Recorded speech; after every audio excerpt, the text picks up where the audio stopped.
Bonjour à tous, j'espère que vous allez bien. On se retrouve aujourd'hui pour que je vous montre comment j'ai réalisé ce carnet relié cousu avec un papier pointillé à couverture cartonnée. Allez, c'est parti.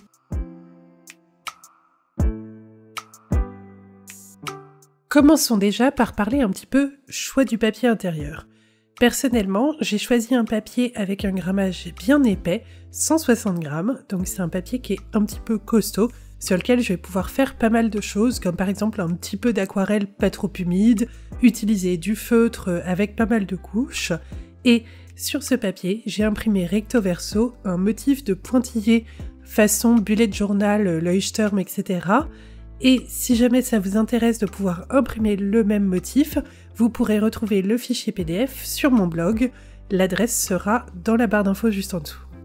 Je voulais un carnet d'environ 100 pages au format A5, c'est pour ça que j'ai imprimé 25 pages format A4 en recto verso. Étant donné que chaque A4 sera plié en deux, il représentera 2 feuilles ou 4 pages. Du coup, pour 100 pages, il vous faut 25 feuilles imprimées recto verso. Pour 120 pages, il vous en faudra du coup 4 fois moins, 30 du coup, etc. Attention à toujours avoir un nombre de pages finales qui soit du coup un multiple de 4 afin de pouvoir utiliser la totalité d'un A4 et de pouvoir plier les A4 en deux.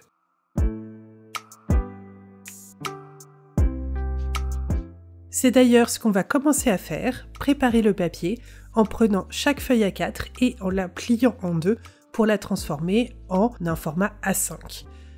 Pour ça, j'utilise un plioir que j'ai acheté sur internet, mais vous pouvez parfaitement utiliser par exemple vos doigts, le dos d'une cuillère ou bien un couteau à bourron. Pas de souci, faites juste attention à vos doigts bien sûr, mais le tout c'est d'avoir un pli qui soit bien écrasé et d'avoir des pages qui sont bien pliées de manière régulière.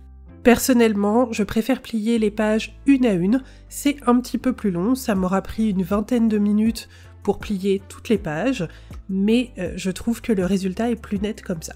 Après, si le papier que vous utilisez est plus fin, vous pouvez vous permettre de plier plusieurs pages à la fois, mais malgré tout, je préfère quand même le faire une page à la fois, je trouve que ça fait un résultat plus propre à la fin.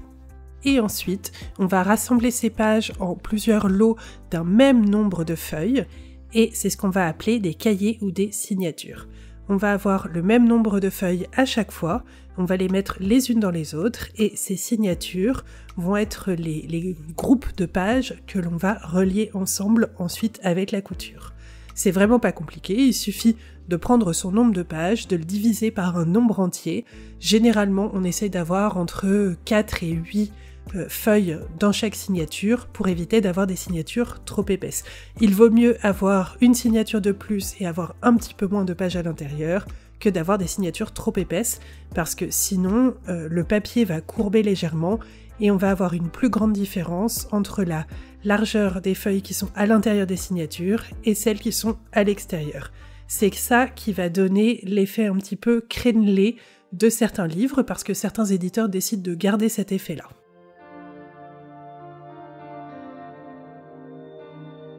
Une fois que les signatures sont mises en place, on va venir bien les aligner les unes avec les autres pour former notre bloc de pages et ensuite, afin de pouvoir les fixer, le temps de pouvoir marquer là où on va avoir des perforations, on va les accrocher ensemble, soit avec une presse à livre si vous en avez une, soit sinon avec des clips à dessin. Attention par contre, je vous invite à utiliser une feuille de papier à l'intérieur de vos pinces à dessin, histoire de protéger le papier de votre carnet.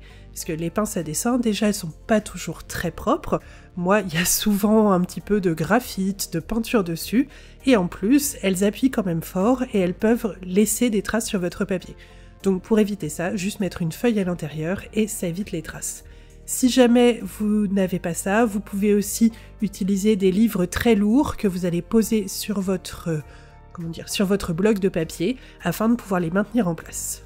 Et ensuite, on va venir marquer sur le côté de l'une de nos signatures, sur le bord long là où le papier est plié, un nombre de points entre 5 et 7 on va dire, selon la densité de couture que vous voulez. C'est là où on va perforer et ensuite on va coudre. Pour reporter ces marques de manière bien précise sur toutes vos signatures, je vous invite à positionner vos signatures bien parallèles à votre plan de travail et à utiliser tout simplement une équerre que vous allez faire glisser sur votre table et qui va vous permettre de faire des marques bien droites. Une fois que ça se sera fait, attention à toujours garder les signatures dans le même ordre pour être sûr que vos marques s'alignent bien. Maintenant que nous avons marqué au crayon à papier sur toutes nos signatures l'emplacement des perforations, on va pouvoir retirer les pinces à dessin ou bien retirer les signatures de la presse ou de dessous les livres lourds si vous n'aviez que ça. Et on va pouvoir ensuite ouvrir chaque signature en faisant attention à garder au maximum le pli bien aligné entre toutes les pages qui correspondent à une signature. Et on va venir perforer sur chaque emplacement que nous avons tracé précédemment, un trou qui va venir au travers de toutes les pages de la signature. Pour cela, vous pouvez faire soit comme moi et utiliser un poinçon, c'est l'outil adapté, ça coûte pas très cher, ou bien vous pouvez, et c'est ce que j'ai fait pendant assez longtemps avant d'investir dans un poinçon, utiliser une épingle à couture. Souvent on a des épingles ou des aiguilles ou des choses comme ça à la maison, ça marche très bien aussi, j'ai utilisé ça pendant assez longtemps, mais je dois avouer que le poinçon ça fait quand même beaucoup moins mal aux doigts.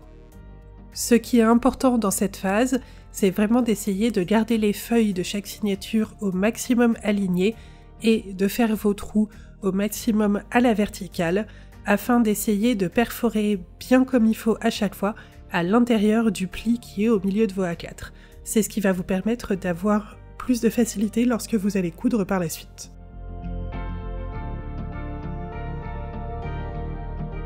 Et on va pouvoir passer à la couture.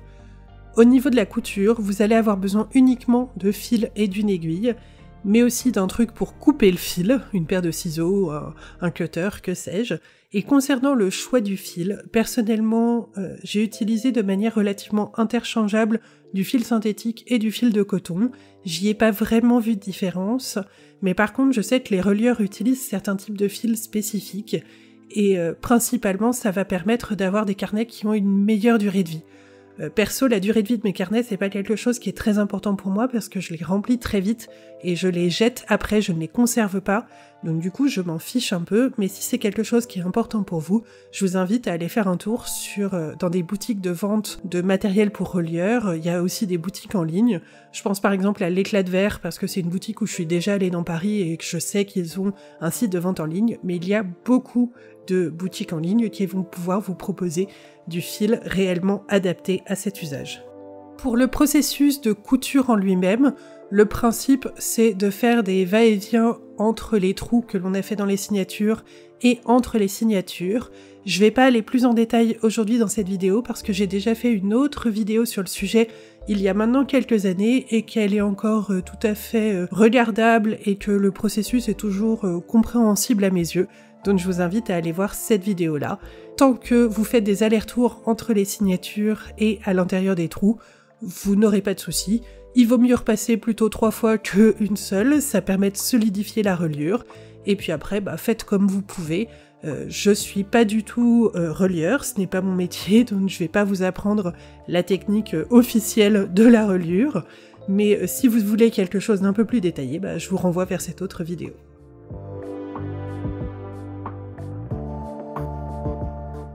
Et maintenant que toutes les signatures sont accrochées les unes avec les autres, on va passer à l'encollage. L'encollage va nous permettre de solidifier la reliure, de protéger les fils afin qu'ils ne cassent pas avec le frottement des pages et des perforations, mais aussi de pouvoir rapprocher toutes les pages les unes des autres et durcir finalement quelque part la reliure pour avoir un bloc de pages où les pages ne bougent pas du tout. Ça va vous permettre de pouvoir pas mal rattraper des erreurs et des petits manques de tension que vous avez pu faire dans la reliure, parce qu'encore une fois, coudre un truc comme ça, c'est un métier qui n'est pas le mien, donc du coup, clairement, la manière dont je couds les choses n'est pas parfaite, et donc j'ai des petits frottements qui vont disparaître quand même pas mal avec l'encollage. Personnellement, j'utilise de la colle à bois, parce que c'est ce que j'ai chez moi, et que la colle à bois fonctionne très bien pour coller du papier aussi, et qu'elle devient transparente au séchage, elle colle bien le papier, elle a une certaine souplesse, donc je trouve qu'elle marche bien pour cet usage-là. Mais là encore, si vous cherchez à utiliser une colle qui va vous garantir une vraie longue durée de vie pour votre carnet, je vous invite à utiliser des colles réellement adaptées à la reliure. Ce sera beaucoup plus adapté. Forcément, c'est fait pour. Pour pouvoir maintenir notre bloc de feuilles lorsqu'on va l'encoller, on a à nouveau deux possibilités. Soit on le maintient avec des pinces à dessin, comme on l'a fait tout à l'heure, soit on le maintient dans une presse. Moi, en l'occurrence, il se trouve que je me suis fabriqué une petite presse avec 2 planches de bois et des papillons sur des boulons. Ça m'a coûté peut-être 5 € parce que j'avais déjà le bois à la maison. Et vraiment, si vous faites régulièrement des petits projets de reliure comme ça, c'est un tout petit investissement qui facilite vraiment la vie. Mais j'ai fait des dizaines et des dizaines de carnets en me servant de pince à dessin et ça marchait bien aussi.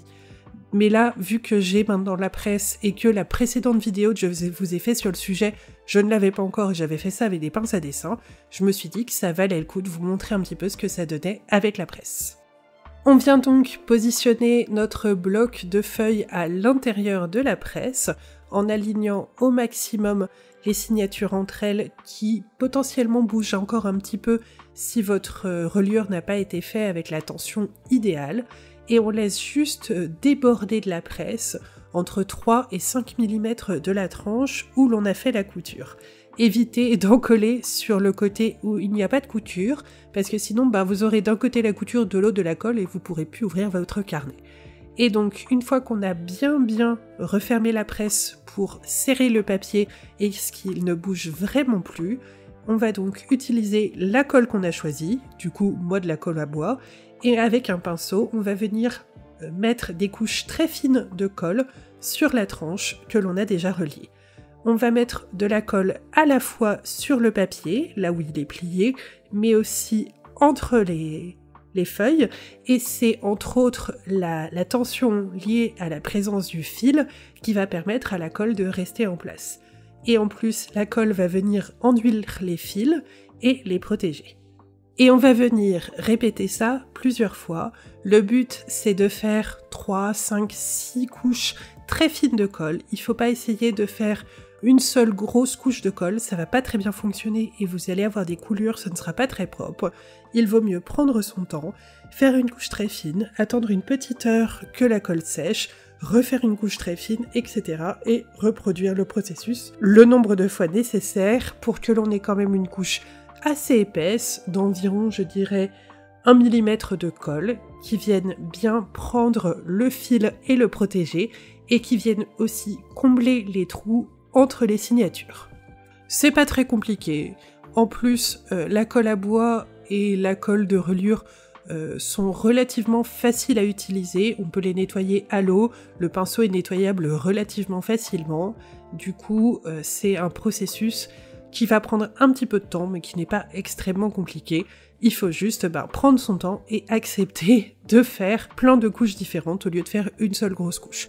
Pour les gens qui, comme moi, sont pas très patients, c'est pas évident de se dire « Allez, je vais prendre mon temps ».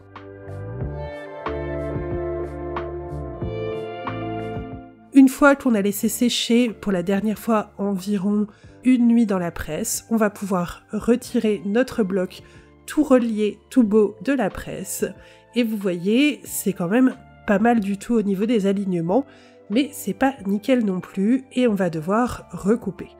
Pour recouper, vous allez pouvoir utiliser une règle et un cutter. Là encore, c'est ce que j'ai fait pendant très longtemps. Ça marche bien, il faut prendre son temps, mais ça fonctionne très bien. Mais il se trouve que maintenant j'ai un bon massicot à la maison, donc j'ai fait ça au massicot. Ça va beaucoup plus vite, mais faites attention à vos doigts. Si jamais vous voulez rajouter un petit ruban pour faire marque-page sur votre carnet, c'est le moment de le faire.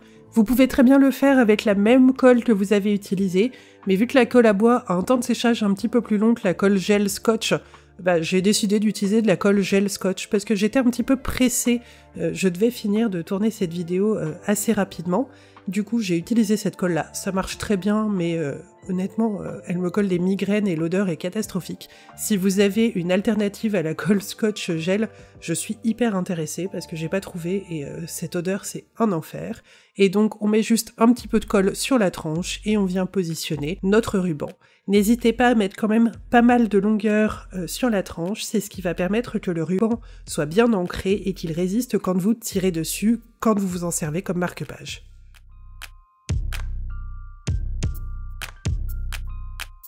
Une fois que le signet est mis en place, c'est l'heure de faire les pages de garde. Les pages de garde dans un carnet ou un livre, c'est super important. Elles ont deux fonctions. Déjà, elles vont faire une jolie finition et elles vont protéger un petit peu l'intérieur du carnet ou du livre, mais surtout, c'est elles qui vont assurer le lien et la fixation entre la couverture et l'intérieur du carnet. Le choix de votre papier est donc super important. Il faut utiliser un papier joli, mais aussi quand même bien costaud parce que c'est lui qui va subir pas mal de tension lorsque vous allez tourner les pages et ouvrir le carnet. Ici, j'utilise du papier qui doit bien faire du 250 grammes, qui est un petit peu costaud, peut-être même un peu trop, mais je le trouvais tellement joli que j'ai pas résisté. Et donc, on vient prendre les dimensions finales de notre carnet et on vient découper une page qui fait le double de cette taille-là et la plier en deux. Une fois qu'elle est pliée en deux, on va venir la coller à notre carnet en appliquant de la colle sur une bande d'à peu près 1 cm de large du côté de la reliure à l'avant de notre bloc de papier. Donc c'est ce qui va permettre de coller sur ce centimètre-là la page de garde à l'intérieur du carnet. Ici encore, j'utilise de la colle gel Scotch. Pour ce genre d'usage, personnellement, je trouve que c'est la colle la plus pratique, qui est facile à trouver, parce qu'elle sèche relativement rapidement, mais pas trop non plus, ce qui fait qu'on peut quand même un petit peu bouger la page de garde si on a besoin, si on l'a pas parfaitement positionnée au bon endroit dès le début. Et vous allez voir que je vais faire quelques petits ajustements. Alors, il se trouve qu'en plus, mon carnet n'était pas complètement rectangulaire. Je suis encore en train d'apprendre à me servir du massicot et j'ai encore un peu du mal à faire des choses parfaitement droites. Mais ça va venir, promis. Je m'entraîne beaucoup. Et une fois que c'est collé, du coup, je vais avoir des petits endroits où je vais avoir du papier de la page de garde en trop par rapport à l'intérieur de mon carnet. Et donc du coup, une fois que j'aurai bien collé la page de garde, j'utilise un cutter et je vais venir glisser la lame de mon cutter en faisant très attention à mes doigts. Ne vous coupez pas, par pitié, ça fait super mal de se couper au cutter. Croyez-moi, je l'ai fait pour vous. Et je viens donc découper le papier de la page de garde qui est en trop par rapport à mon carnet. D'ailleurs, si jamais votre carnet n'est vraiment pas droit, ce que je vous invite à faire, c'est à faire comme je vais vous montrer ici, à vous servir de votre carnet pour prendre les mesures sur votre papier de page de garde, à prendre un petit peu plus de marge, donc à redécouper finalement une feuille qui est beaucoup trop grande par rapport à la page de garde dont vous allez avoir besoin à la fin. Utilisez le même processus, bien la plier en utilisant un plioir, un couteau, ce que vous voulez pour bien écraser le pli, d'autant plus si vous utilisez un papier bien épais, et ensuite le coller à votre carnet final, et une fois qu'il est collé, retirez l'excédent de papier de la page de garde avec un cutter. Finalement, c'est pas très grave d'utiliser trop de papier vu que vous allez pouvoir très facilement glisser la lame du cutter le long des pages de votre carnet pour avoir quelque chose de vraiment nickel. Et finalement, plus vous aurez d'excédent de papier, plus ce sera facile de venir le redécouper au cutter derrière. C'est une méthode qui est particulièrement utile si vous avez découpé votre carnet avec un cutter et que donc il y a de fortes chances que votre carnet ne soit pas parfaitement droit. Mais après tout, si vous faites votre carnet, c'est aussi parce que vous voulez un truc unique, qui vous ressemble, et s'il a des petites imperfections, c'est pas bien grave, non? Parce que c'est le vôtre, après tout, il est unique. Personnellement, j'ai une préférence pour les carnets qui ont des coins un peu arrondis. Je trouve ça plus agréable et plus doux à utiliser, mais c'est complètement facultatif. Donc du coup, j'utilise une petite perforatrice d'angle qui est faite pour cet usage, et du coup, je viens découper toutes les pages de mon carnet. Je vous avouerai que ça prend quand même du temps, et qu'il existe des perforatrices qui peuvent découper plus de feuilles à la fois. Peut-être qu'un jour, je m'en offrirai une, ça me fera quand même gagner pas mal de temps. Après honnêtement, j'ai peut-être mis, je sais pas, 5-10 minutes à faire toutes les pages, une à une, donc ça reste quand même relativement raisonnable. Toujours est-il que c'est un truc complètement facultatif, c'est juste moi qui trouve ça plus joli et plus confortable. Mais j'aime bien, je trouve que c'est un petit côté mieux fini et plus doux, et puis ça cache un petit peu les défauts quand vous avez des angles pas tout à fait droits, je trouve. Et donc voilà, notre bloc de pages est complètement fini, et on va pouvoir passer à la conception de la couverture, et au fait d'accrocher la couverture sur notre carnet.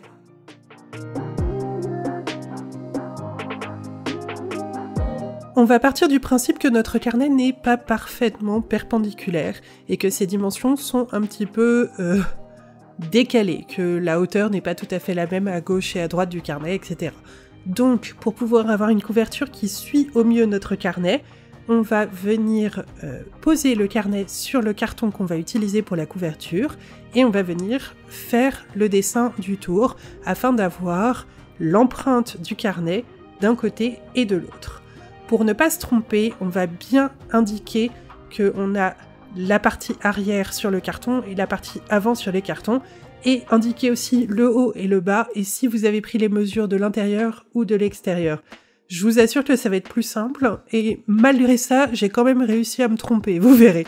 Donc vraiment, n'hésitez pas à prendre des notes, d'autant plus parce que votre carton va être complètement recouvert de papier, donc si vous avez quelques notes au crayon à papier à l'intérieur, c'est pas grave du tout. Donc on va tracer sur ce carton et ensuite on va venir découper un dos et un devant de couverture sur un carton. Personnellement j'utilise du carton de récupération généralement. Évitez d'utiliser du carton ondulé, il faut quand même un carton qui est plein à l'intérieur. Vous pouvez par exemple utiliser les cartons qui sont à l'arrière des blocs de dessin, je trouve que ça marche hyper bien. Ou bien, si vous voulez une couverture plus fine, du carton de boîte de céréales, ça marche très bien aussi, ça fait une couverture un petit peu plus souple, mais ça marche plutôt bien aussi. Et puis vous pouvez très bien en mettre 2 couches si vous voulez, quelque chose de plus épais. Là en l'occurrence, j'avais ce carton là qui existait. Il est peut-être un peu trop épais, mais j'aime bien avoir une couverture un peu chunky, vous savez, qui tient bien, parce que je suis vraiment pas tendre avec mes carnets, donc c'est peut-être pas une mauvaise idée d'avoir une couverture qui soit bien rigide chez moi. Une fois que j'ai donc les dimensions de mes couvertures sur mon carton, il va bien sûr falloir les découper. Si vous avez un massicot, vous pouvez utiliser votre massicot, ou bien vous pouvez utiliser une règle et un cutter, ça marche très bien aussi. Encore une fois, faites attention à vos doigts, et si je peux vous recommander quelque chose, c'est si vous découpez du carton un peu épais, levez-vous. Ne le faites pas assis, vous aurez beaucoup plus de contrôle, de maîtrise et de force dans les bras si vous êtes debout. Aussi, évitez de diriger la lame du cutter directement vers vos doigts. Vous voyez que mes doigts sont bien parallèles au maximum avec la lame du cutter. Et puis, juste allez doucement. Il vaut mieux repasser 7, 8, 10, 15 fois la lame du cutter en appuyant pas trop à chaque fois, plutôt que d'appuyer comme une brute une seule fois. C'est en appuyant comme une brute sur le cutter en essayant de couper d'un coup qu'on rip et qu'on se coupe. Pour la tranche de notre carnet, on va découper une bande de carton qui va faire pile poil l'épaisseur de notre carnet et la hauteur de notre carnet. C'est vraiment pas très compliqué. Et ensuite, on va pouvoir recouvrir tout ce carton avec notre joli papier. Ici, moi, j'ai choisi de recouvrir ma couverture avec un cyanotype qui a été fait sur un papier à dessin de grammage à peu près 130 grammes par mètre carré, si je me souviens bien.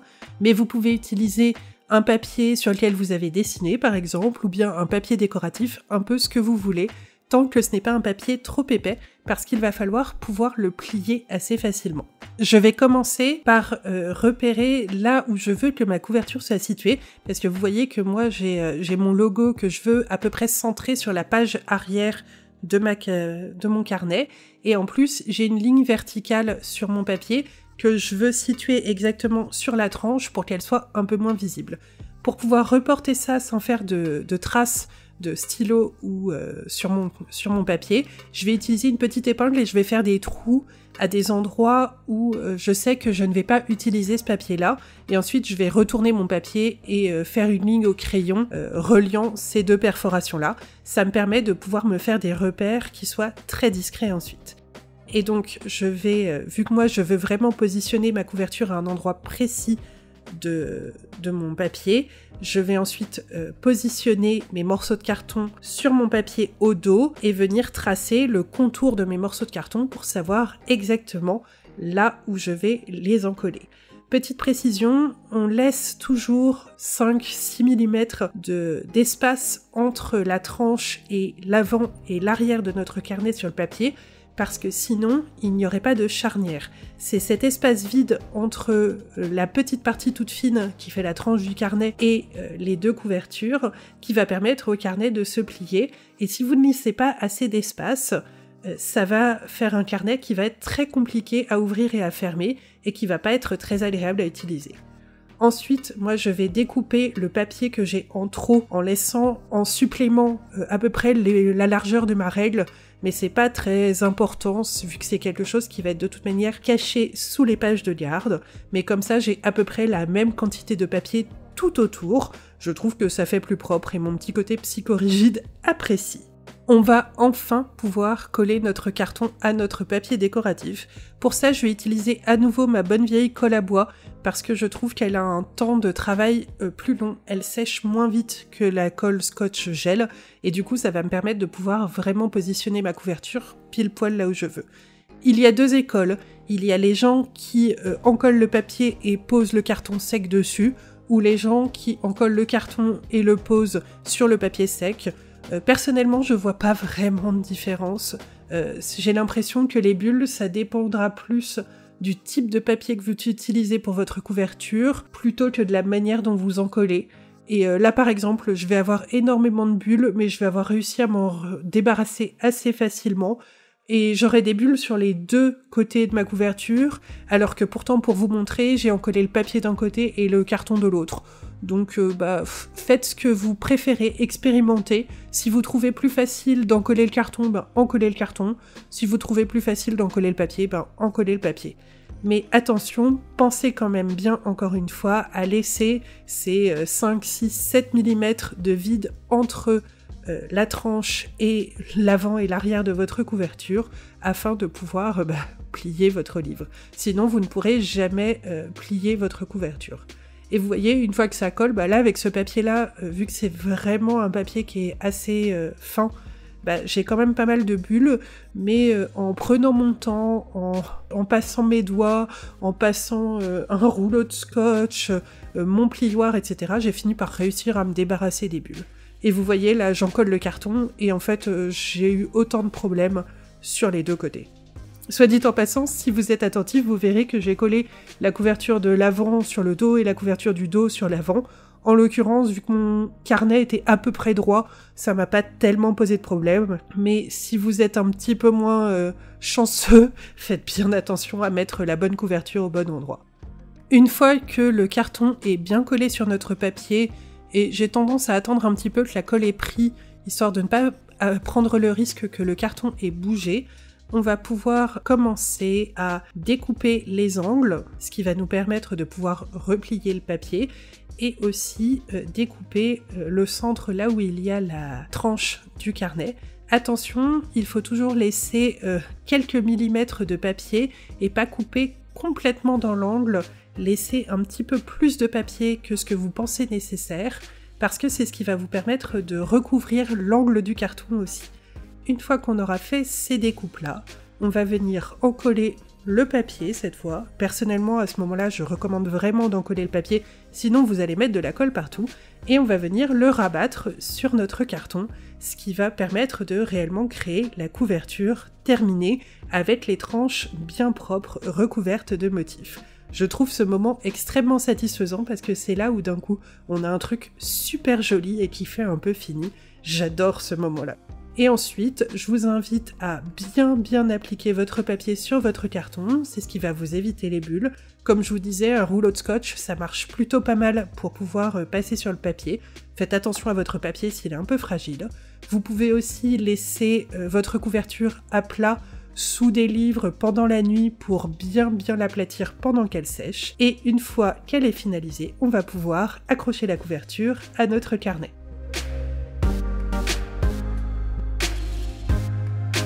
Pour cela, on va commencer par encoller une première page de garde, celle de l'avant ou du derrière, comme vous voulez. J'utilise à nouveau de la colle à bois pour pouvoir avoir cette petite marge d'ajustement que le temps de séchage long de la colle à bois me permet. J'utilise une feuille de papier de brouillon entre la page de garde et le reste du carnet pour éviter de coller de la colle partout sur mon carnet.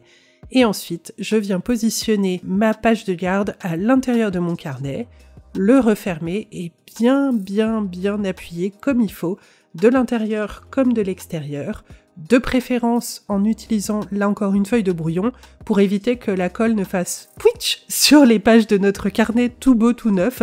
Ce serait quand même très frustrant une fois qu'on est arrivé là. On vient faire de même avec la deuxième page de garde, celle qui reste. On met une feuille pour protéger le reste du carnet, on vient en coller avec la colle qu'on a utilisée, moi de la colle à bois, et ensuite on vient replier le carnet.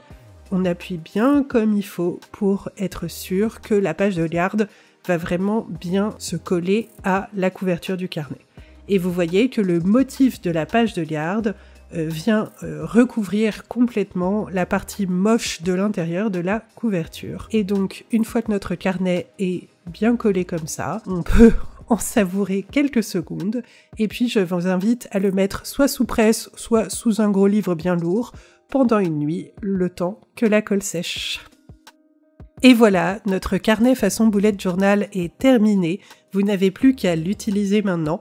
Moi, j'ai très hâte de me servir de ce carnet. Je sais pas encore trop si je vais l'utiliser façon bullet journal, même si c'est une méthode que j'utilise maintenant depuis 5 ans, un truc comme ça, et que j'aime beaucoup.